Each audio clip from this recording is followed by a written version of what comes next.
We Nigerians love our wild, we risk losing them forever. From loss of habitat and prey to snares set for illegal bushmeat, they are under huge pressure.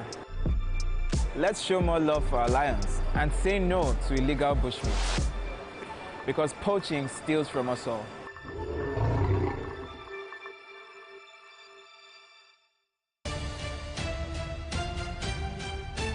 Do you still remember your lines? Thank you. 3, 2, 1, you're alive. What do you look for in a news bulletin? What separates a good news bulletin from the ones you see on online blogs? What does it really mean to deliver news as it is? As it is? Accurate, swift, informed, trusted, impartial, straightforward. I see what you did there. Let me give it a try. Authentic, source verified, in-depth, timely, independent spotlight. From the news decks, where accurate reporting is prepared with precision, nothing escapes our watchful eyes as we bring you the news swiftly, right as it breaks. True, well-informed research from trusted sources, because we are a trusted source. We deliver every story without any form of learning or ideology. We remain impartial. We remain straight theology. We remain impartial. We remain straightforward. This is Western Spring Television. You are welcome to News as it is.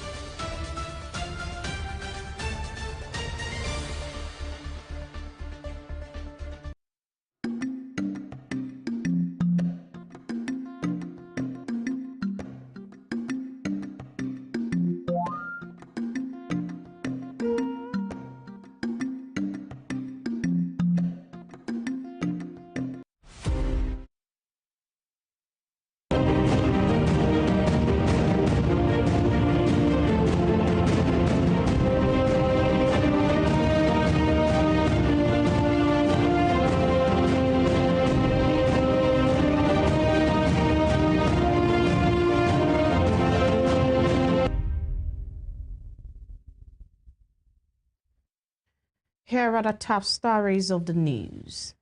Court bars journalists from covering suspected coup plotters trial. Gunman abducts 23 pupils, wife of school proprietor, following attack on orphanage in Kogi State. On the foreign scene, suspects and White House correspondent's dinner shooting set to appear on Western Spring Television. I am Timitope Ajijolaoluwa Ola. The Federal High Court this morning barred journalists from covering the bail proceedings of 6 defendants accused of plotting a coup against the government of President Bola Tinubu. Court officials, backed by operatives of the Department of State Services, directed reporters to vacate the courtroom shortly before the trial judge, Justice Joyce Abdul-Malik, took her seat. A court official who did not disclose his name told journalists that the directive came from the judge, while a DSS operative said he would offer an explanation later. Journalists, however, complied and exited the courtroom shortly after. The development comes amid heightened public interest in the trial of the 6 defendants who were arraigned last Wednesday by the federal government over an alleged failed coup. Those standing trial are Muhammad Ibrahim Ghana, a retired Major General, Erasmus Victor, a retired Navy Captain, Ahmed Ibrahim, a police inspector, and Zakari Umaru, an electrician at the presidential villa. Others are Bukar Goni and Abdulkadir Sani, a Zaria-based Islamic cleric. The defendants are facing a 13-count charge bordering on treason, terrorism, failure to disclose information, and money laundering. They all pleaded not guilty to the charges. Now to security. Gunmen have abducted 23 pupils and the wife of a school proprietor following an attack on an orphanage and school facility in the Zariagi area of Lokoja, the Kogi State capital. It was gathered that the incident, which occurred late Sunday, targeted a facility identified as the Halukitab group of schools.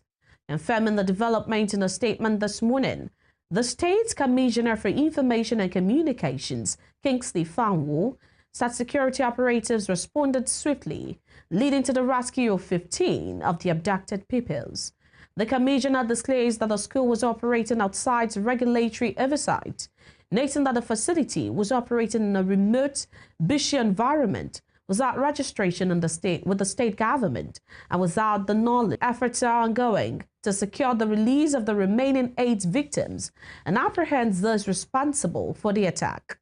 The commissioner further added that security agencies are working to bring the situation under control, noting that updates will be provided as operations continue. Now turning to politics, the All Progressives Congress, APC, has criticized Governor Seyi Makinde over his comment at the opposition party's summit, describing it as inciting. The Oyo State governor had during the national summit of all opposition political party leaders on Saturday referenced the Operation Wetier violence that rocked the southwest region in the 1960s, cautioning against a one-party state. But the APC national spokesperson Felix Moka, in a news chat on Sunday evening, faulted the governor for the remark, labeling it as disgraceful. He noted that people in leadership bear exceptional responsibility to speak with restraint, noting that as a governor who wields enormous authority, it is anti-democratic to incite people to violence. The Operation Wetier was a period of political tension in the southwest region after the disputed western region elections of 1965, especially in Ibadan, the Oyo State capital. Though Governor Makinde has come under fire from the ruling party, a chieftain of the opposition African Democratic Congress, ADC, Laden Salihu, has defended the governor's remark. Appearing on the same show, Salihu said Makinde's comment reflected happenings in the country. He noted that what the governor was saying, in essence, is for the APC-led government of President Bola Tinubu to sober up and reflect on the future of the country, as insecurity, a worsening economy, and misgovernance continues to thrive. In Lagos State, the Deputy Governor, Obafemi Hamzat, and some leaders of the All Progressives Congress on Sunday met with Femi Gbajabiamila, the Chief of Staff to President Bola Tinubu, to consult ahead of the 2027 governorship race for Lagos State. Those in attendance include the Secretary of the Governor's Advisory Council, Muti Are Obanikoro, Adekunle Olayinka, Chairman of the Lagos State Universal Basic Education Board, Hakeem Shitu, among others. Senator Obanikoro, who led the conversation, said they had come to seek the support of the former Speaker of the House of Representatives, Hamzat, who is aspiring to become the governor of the state. He explains that Hamzat is well-grounded in the state politics and needs the support of the leaders of the ruling party to win the governorship race. In his address, the deputy governor said he has come to receive advice from the chief of staff and also draw from his wealth of knowledge in order to strategize and win the state governorship race under the ruling party. On his part, Honorable Gbajabiamila assured the deputy governor of his support for the dream of leading Lagos State, adding that the people of Surulere will support him during the election. You want a man who has seen it all. You want a man who is like a bridge,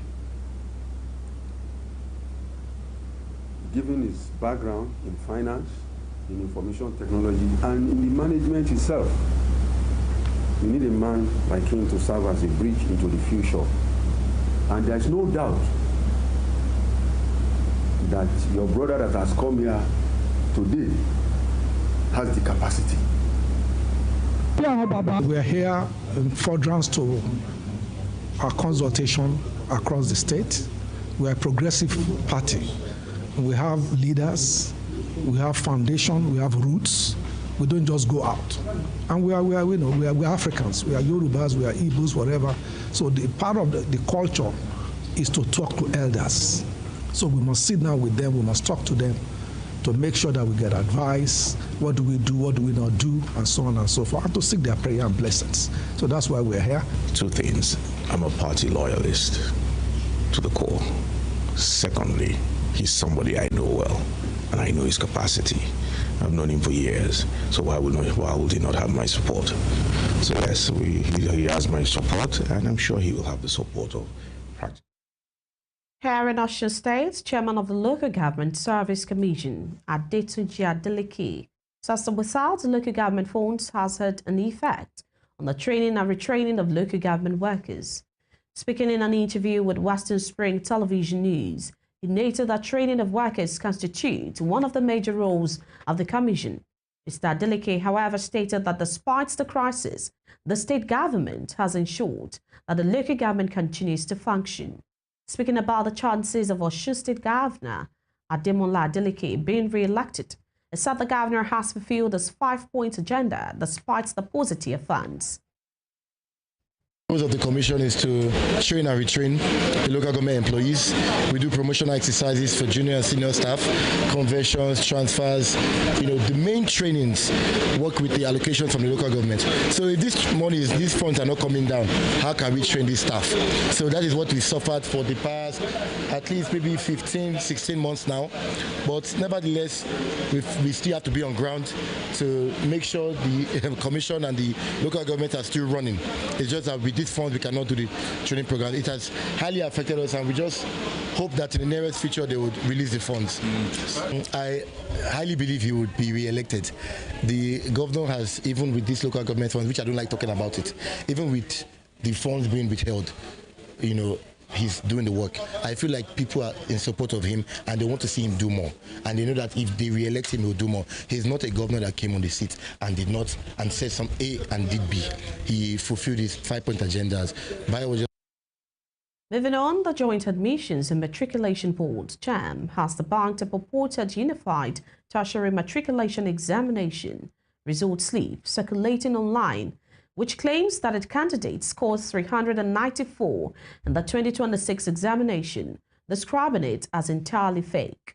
The results shared on X claimed a female candidate, Okon Winifred Sampson, scored 394 out of 400. However, in a statement signed by its spokesperson, Fabian Benjamin, on Sunday, the board expressed concern that such a fabrication has been widely shared, even among otherwise well-informed Nigerians. According to JAM, the result slip in circulation does not match its official format. The board stated that UTME results are currently accessible only through its official result checking channels and are strictly view-only, making the existence of a downloadable or printed slip at the stage suspicious, which alone is enough to discredit its authenticity. In a